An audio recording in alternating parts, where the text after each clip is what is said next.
नमस्कार. नमस्कार. काय नाव तुमचं? माझं नाव अमिना अब्दुल रजाक सय्यद आणि ही माझी बहीण. हिचं नाव हसीना मखदूम पठाण. ही माझ्यापेक्षा लहान आहे. ही मुंबईला असते, पण हिचे पोरं लहान होते तेव्हापासून ती काम करते. तर हिचं अलकुटीला घर आहे, पडीक जागा आहे. तर तिने मला प्रतिज्ञापत्र लिहून दिलं का माझा इकडचा व्यवहार तू बघ म्हणून. पण त्यांची पहिले माडी होती, ती माडी पडल्यावर त्या लोकांनी 20x20चा घर बांधला. पडीक जागा तशीच ठेवली. कोणी बांधलं घर? हिच्या सासऱ्यानेच बांधलंय.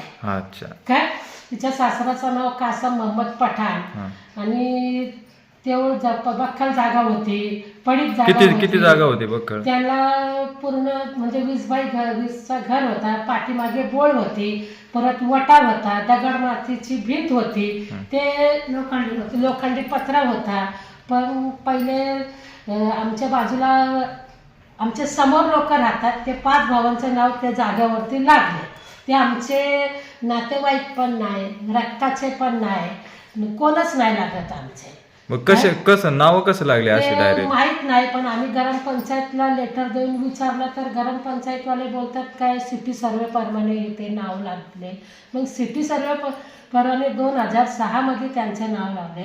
तेव्हा हे 2004 मध्ये हिचा ससरा वारला. वारल्यानंतर तेव्हा परत त्यांचे नाव नव्हते आणि 2006 मध्ये त्या लोकांनी नाव. कसं काय नाव त्यांनी हे केलं? ते आम्हाला म्हणजे जब्बार शेखची बायको ग्रामसेवक म्हणून, ग्राम सदस्य म्हणून होती तेव्हा. त्या टायमाला त्या लोकांनी ग्रामपंचायतमध्ये बोगस ट्राव मीटिंग घेतली. काय हे बघा, हे कागद पण आहे इकडे, पूर्ण कागदावरती बोलतो काय.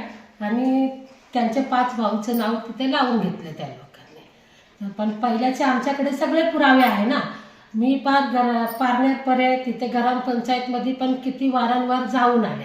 हे लोकांनी आमचा सगळा काही दुरुस्त करून द्यावा, नंतर मी 22 तारखेला उपोषणला बसणार.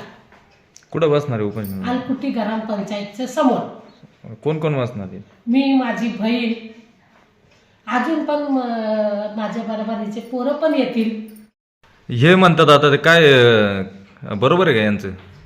हा, हे म्हणतात ते बरोबर आहे. यांना तुम्ही प्रतिज्ञापत्र दिले ना? हा, माझी बहीण आहे ती, मी तिला दिलेलं आहे. मी मुंबईला राहते ना. आणि तिकडे ते आम्ही पठाण आहे आणि ते ज्यांनी नाव लावलेलं ते शेख इनामदार, त्यांचं आमचं काही रक्ताचं नातं नाही, काय नाही, ते आमचे नातेवाईक नाही, तरी त्यांचं नाव असं लावलेलं आहे. मग वारस नोंद कशी काय झाली त्यांची? आता ते कसं, आम्ही मुंबईला राहतो, ते त्यांनी कसं लावलं ते त्यांनाच माहिती. म्हणून माझ्या सासऱ्याचं नाव आहे, माझ्या सासऱ्याच्या वडिलांचं नाव आहे, आमच्या 7 पिढीचं नाव आहे तिथं. त्यांच्या 1 पिढीचं तरी नाव आहे काय, हे सगळं बोगस केलेलं आहे. मग तुम्ही म्हणजे तिथं राहत नव्हते का? नाही, आम्ही सगळं मुंबईलाच राहत होतो. माझे सासरा. तुमचे मिस्टर काय करतात? माझे मिस्टर इलेक्ट्रिशियन होते. आता काय करतात? आता ते वारले, त्यांना वारून 20 वर्ष झाले. 20 वर्षापूर्वी वारले काय? अच्छा. मग आता काय तुमची मागणी काय आहे आता? तेच आमचं जे पहिलं होतं नाव तसं आमच्यासारखं करून द्यावं. यांचे नाव काढायचं, यांचे नाव काढून टाकावं. आता उपोषणाला तुम्ही पण बसणार आहे ना? मी पण बसणार आहे. आता जर नाही न्याय मिळाला तर काय करणार पुढे? आम्हाला उपोषण करणार. जिल्हा अधिकारी नगर पासून मी ग्रामपंचायत अलकुटीपर्यंत वारंवार सगळीकडे लेटर पाठवले.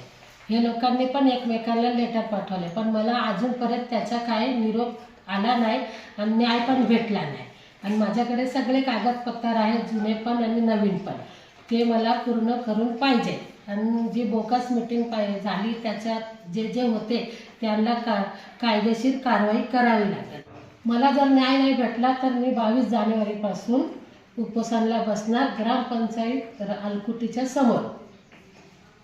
काय मला काय सगळं काय माझं काही कागदपत्राप्रमाणे ते मला करून द्यावा.